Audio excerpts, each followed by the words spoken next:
Si vous lisez la Torah, il est interdit de prêter un intérêt, que ce soit un juif ou pas un juif. Le prêt-intérêt est interdit. Le prêt-intérêt, en fait, il est instauré par les talmudistes. Dans le Talmud, il est un devoir de pressurer le gentil en lui prêtant un intérêt. Et il est interdit de prêter un intérêt à son frère. Son frère, c'est le juif. Alors, au départ, le prêt à intérêt, selon les rabbins, c'est destiné en fait à ruiner le gentil. Faut être assez clair. Alors, le gentil, au sens large, il y a les chrétiens, il n'y a pas que les chrétiens.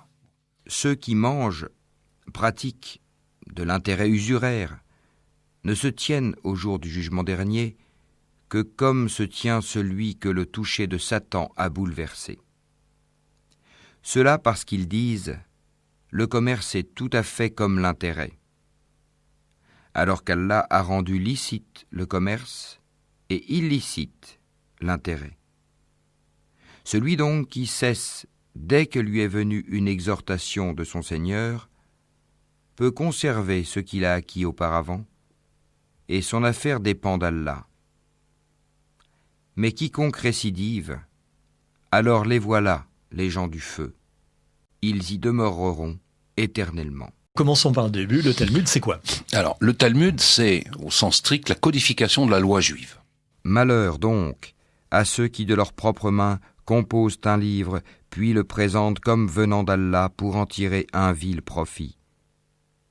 Malheur à eux donc, à cause de ce que leurs mains ont écrit, et malheur à eux à cause de ce qu'ils en profitent.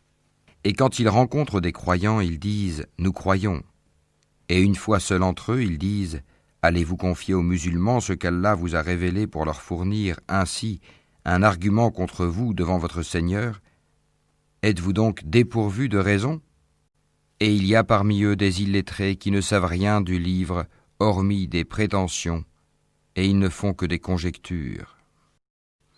Et ils ont dit « Le feu ne nous touchera que pour quelques jours comptés. » Dis, auriez-vous pris un engagement avec Allah ? Car Allah ne manque jamais à son engagement.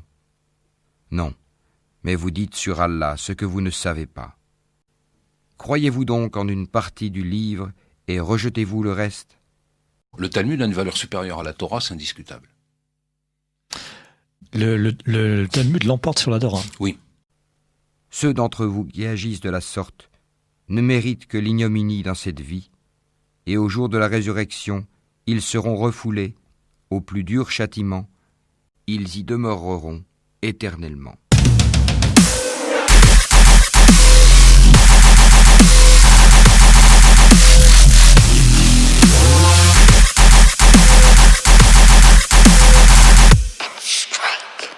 Et quand leur vint d'Allah un livre confirmant celui qu'ils avaient déjà, alors qu'auparavant ils cherchaient la suprématie sur les mécréants. Quand donc leur vint ceux-là même qu'ils reconnaissaient, ils refusèrent d'y croire. Que la malédiction d'Allah soit sur les mécréants. Comme est vil ceux contre quoi ils ont troqué leurs âmes. Ils ne croient pas en ce qu'Allah a fait descendre, révoltés à l'idée qu'Allah, de par sa grâce, fasse descendre la révélation sur ceux de ses serviteurs qu'il veut. Voilà ceux qui échangent la vie présente contre la vie future. Eh bien, leur châtiment ne sera pas diminué, et ils ne seront point secourus.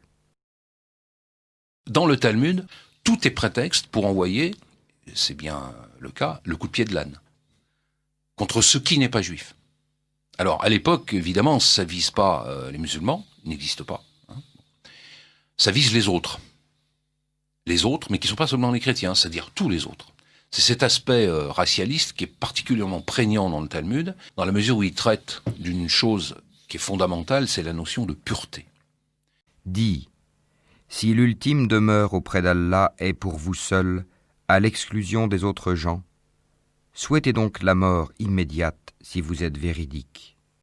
Or ils ne la souhaiteront jamais, sachant tout le mal qu'ils ont perpétré de leurs mains, et Allah connaît bien les injustes, qui rompent le pacte qu'ils avaient fermement conclu avec Allah, coupent ce qu'Allah a ordonné d'unir, et sèment la corruption sur la terre.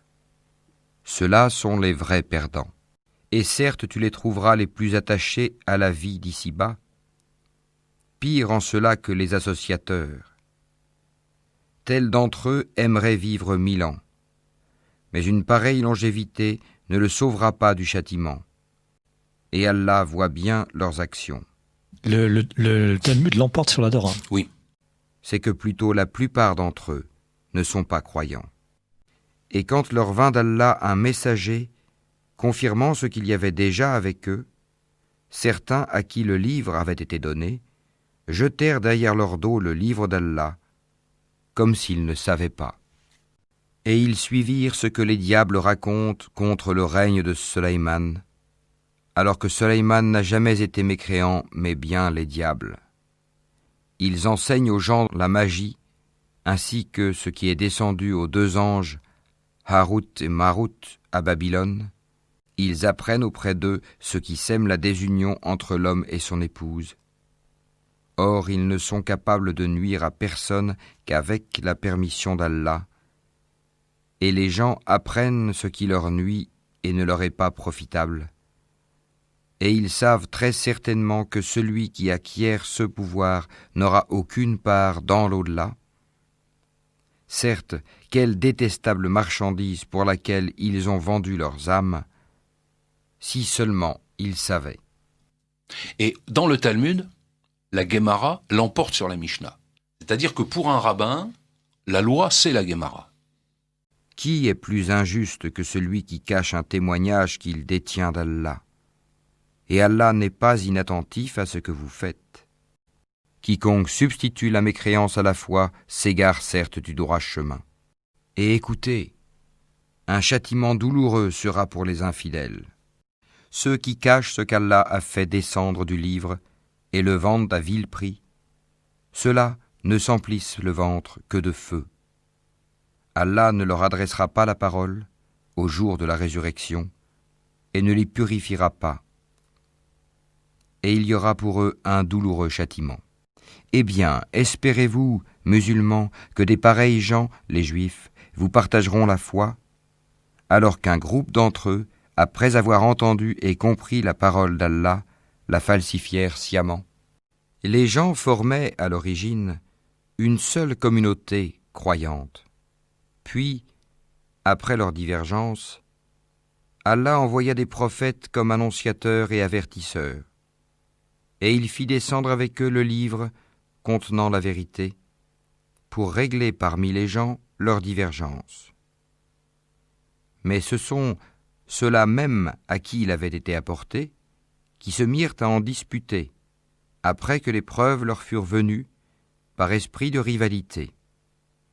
Puis, Allah, de par sa grâce, guida ceux qui crurent vers cette vérité sur laquelle les autres disputaient. Et Allah guide qui il veut vers le chemin droit.